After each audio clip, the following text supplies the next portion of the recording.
नमस्कार, मेरा नाम कृष्णपाल राठौर है और आप म्हारो राजगढ़ का यूट्यूब चैनल देख रहे हैं। चुनाव का दौर जारी है, गलियों में पोस्टर लगाए जा रहे हैं, पूरा राजगढ़ चुनाव से ओतप्रोत है और हम गांव-गांव में जाकर जो सरपंच प्रत्याशी है उनका इंटरव्यू कर रहे हैं। उनसे पूछ रहे हैं कि उनके आगे 5 साल वो गाँव के सामने किस तरह से विकास करेंगे, किस तरह से उनके विकास का मॉडल रहेगा। और वर्तमान में हम जो है वो भंडावत में मौजूद है। भंडावत ग्राम पंचायत है। हमारे साथ में विश्वकर्मा जी मौजूद हैं और अभी जो है उनकी धर्म पत्नी के बिहाफ में बोलेंगे, उनके पक्ष में बोलेंगे और तमाम सारे सवाल जवाब होंगे। भंडावत के लोग अगर वीडियो को देख रहे हैं तो जनता तक ज़रूर पहुंचाइएगा, चाहे आप किसी का भी सपोर्ट कर रहे हैं। जनता तक वीडियो पहुंचेगा तो माननीय जो पूर्व में भी ये सरपंच रह चुके हैं और अभी आने वाले चुनाव में भी ये सरपंच का फॉर्म डाले हुए हैं, इन्होंने नॉमिनेशन किया है, तो सवाल जो है वो अच्छे खासे होंगे। क्या क्या विकास कार्य इन्होंने करवाए हैं पूर्व में और अगले 5 साल में क्या करवाएंगे, ये तमाम सारे सवाल होंगे। सबसे पहले आपका परिचय जानना चाहते हैं और आपकी धर्म पत्नी का नाम जानना चाहते हैं। सर, मेरा नाम गोकुल प्रसाद विश्वकर्मा और मैं वर्तमान सरपंच था। अब जैसे ही सरकार का इलेक्शन आया, इसमें भी मैंने मेरी धर्म पत्नी को मैदान में उतारा है, जनता के सामने उतारा है और उनका चुनाव चिन्ह गिलास है। चुनाव चिन्ह गिलास है। फर्स्ट क्लास आएगा कि नहीं सरपंच साहब इस बार? देखो साहब, मैंने जो इस गांव के प्रति ईमानदारी से सभी समाज को साथ में लेकर के जो विकास किया है, इसी आशा के साथ मैंने मेरी धर्म पत्नी को मैदान में उतारा है। अच्छा, जो पूर्व में जो सरपंच साहब आपने विकास कार्य किए हैं वो गिनवा सकते हैं आप? जी सर, मैंने प्रथम विकास कार्य तो मैंने मेरी माता बहनों के लिए पानी की व्यवस्था, नल जल योजना, जो रात में नल चलते थे, माताओं को परेशान होना पड़ता था, उसमें मैंने सुधार किया और मेरी माँ बहनों को कभी भी रात में परेशान नहीं होने दिया। दिन में मैंने नल जल योजना चलाई साहब, ये हमारी माता बहनें भी गांव की जानती है। जिसके बाद मैंने हमारे शिक्षा का क्षेत्र में काम किया। जो बहुत बड़ा गांव था, 9वीं 10वीं का स्कूल के लिए वंचित था, उसको भी सरकार से हमने लड़ाई लड़ करके बहुत संघर्ष करके और मंजूर करवाया। इसी प्रकार मेरे पूरे गांव के प्रधानमंत्री आवास जो कुछ लोगों ने मिलजुल करके और डाटा डिलीट करवाए थे, उनकी लड़ाई मैंने दिल्ली तक लड़ाई लड़ी है। दिल्ली तक गए थे आप? श्रीमान, मैं राजा साहब मंत्री जी थे, जब मैं राजा साहब के पास गया और राजा साहब मेरे गांव की प्रधानमंत्री आवास की सूची को लेकर के और हेलीकॉप्टर से दिल्ली गए। स्वयं विधायक प्रियव्रत सिंह जी? जी सर, स्वयं दिल्ली गए थे प्रधानमंत्री आवास को लेने के लिए, भंडावत के लिए। फिर जैसे ही बजट आया और माननीय विधायक जी ने कहा कि प्रधानमंत्री आवास का बजट ढलेगा, पर कोरोना काल लग रहा है तो दिल्ली कैसे जाएं, तो श्रीमान जी की मैंने अनुमति लेकर के वो 3 पहिया का टेम्पू लेकर के वो कोरोना काल में भी मैं गृह मंत्रालय पहुंच चुका हूं।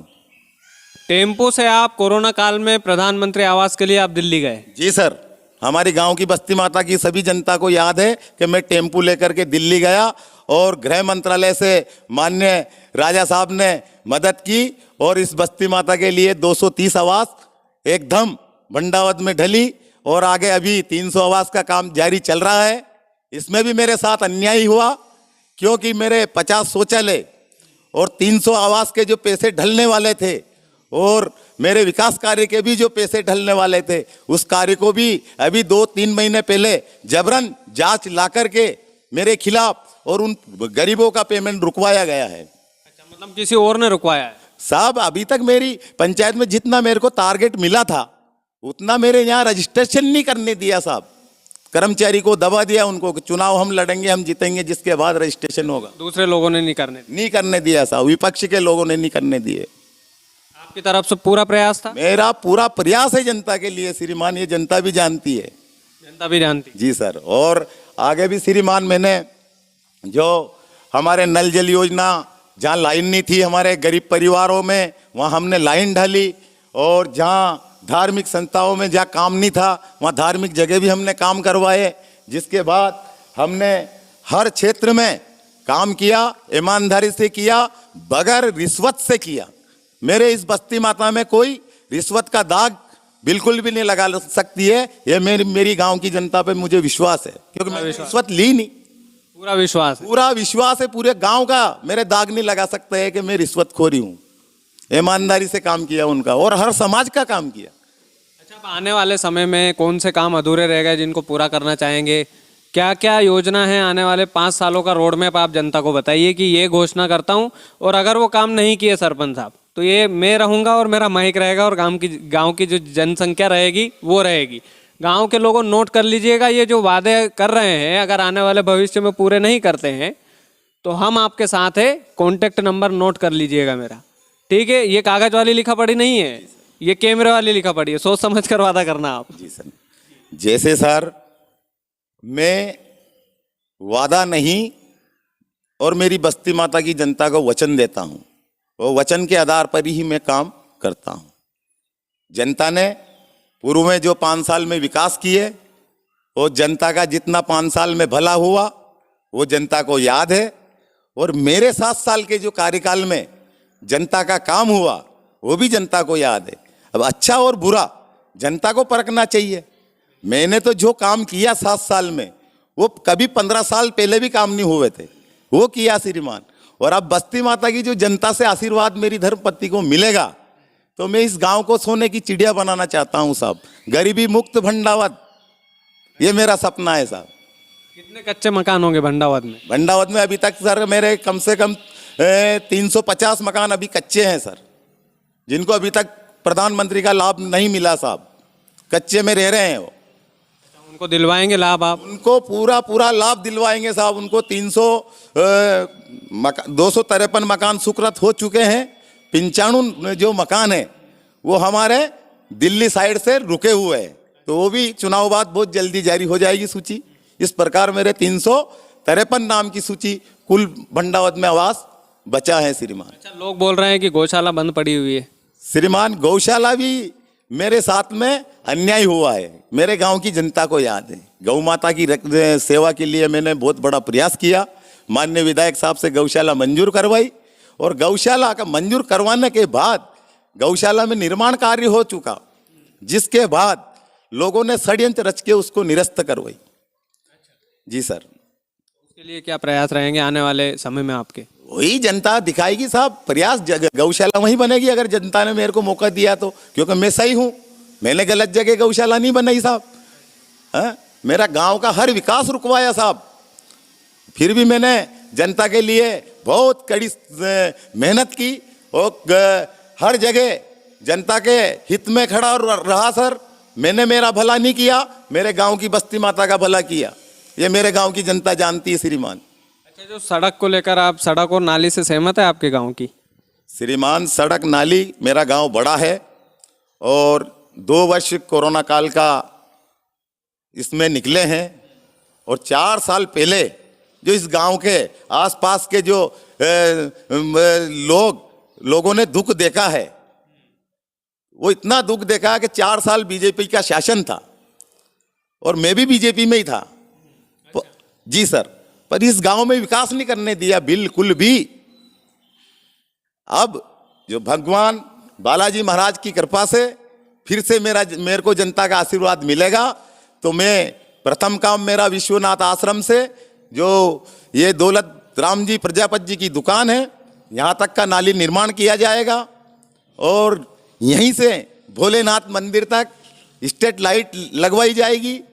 ऐसे अनेक कार्य मैं जनता को करके दिखाना चाहता हूँ। ऐसा मेरा बहुत सारा सपना बाकी है, वो मैं 5 साल में मेरी गांव की जनता को सब सपने पूरा करने का प्रयास करके उनको दिखाना चाहता हूँ।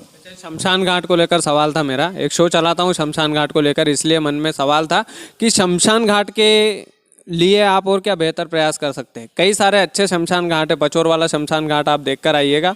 वहाँ पर जो शमशान घाट पचोर में बना हुआ है, मैं चाहता हूं कि उस मॉडल पर अगर आप बनाएंगे तो और अच्छा बेहतर प्रयास आपका होगा।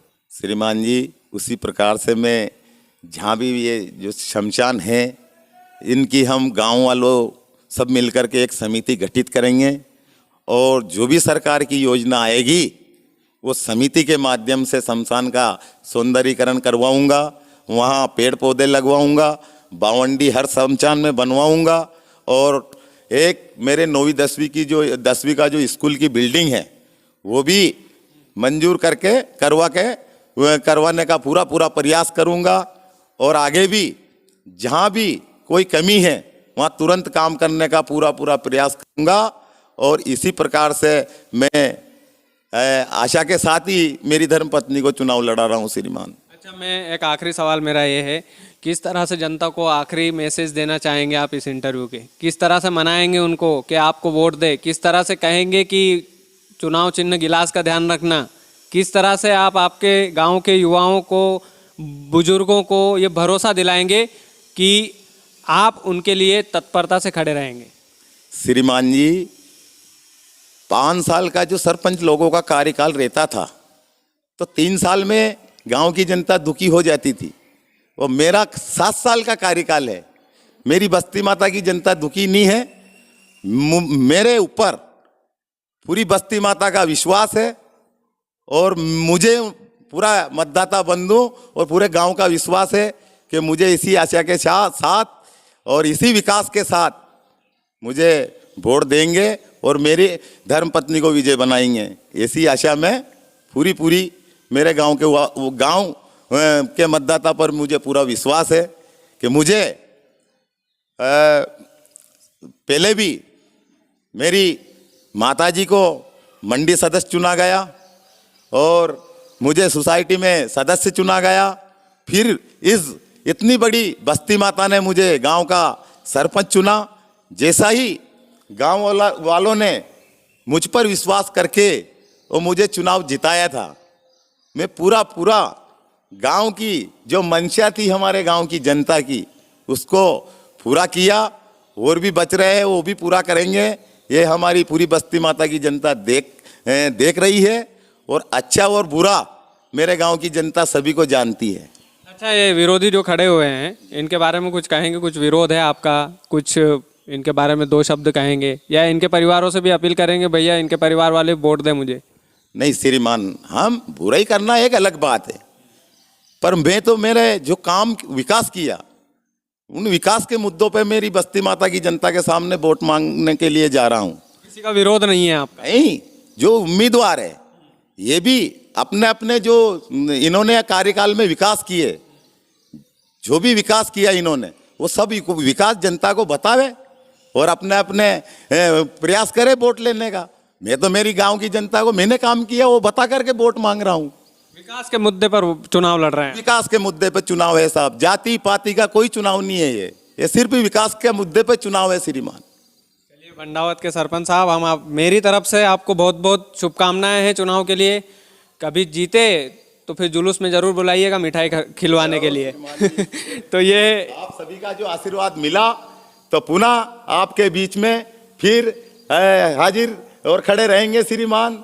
जय हिंद, जय भारत। तो ये भंडावत के पूर्व सरपंच थे और अभी वर्तमान में भी अपना गिलास लेकर सड़कों पर घूम रहे हैं। हम चाहते हैं कि जिस भी प्रत्याशी का हम इंटरव्यू करते हैं ना तो उनके लिए हम अपील करते हैं हमारी तरफ से, गिलास पर मोहर लगाकर इनको भारी मतों से विजय बनाइएगा। इनकी आंखों में विश्वास दिखता है, इनकी बातों में विश्वास दिखता है। हमारी तरफ से भी बहुत शुभकामनाएं हैं। बाकी भंडावत की जनता के ऊपर छोड़ते हैं। कुछ सवाल अगर रह गए हो तो कमेंट में बताइएगा, हम इनसे पूछेंगे, दोबारा इंटरव्यू लेंगे, दोबारा पूछेंगे कि ये कमियां लोगों ने बताई है। भंडावत की जनता भी हमें सवाल भेजे, भंडावत के लोग इस वीडियो को ज़्यादा से ज़्यादा शेयर करें, चाहे वो किसी के भी सपोर्ट में हो, क्योंकि जनता का प्रतिनिधि आपका प्रतिनिधि है और आपके प्रतिनिधि की बात जनता तक पहुँचे, यही हमारे इस इंटरव्यू का उद्देश्य है। बहुत धन्यवाद। चैनल को सब्सक्राइब जरूर कीजिएगा, वीडियो को शेयर जरूर कीजिएगा और जिस तरह से आप प्यार दे रहे हैं उसी तरह से प्यार बरसाते रहिएगा। मारो राजगढ़ की तरफ से बहुत धन्यवाद।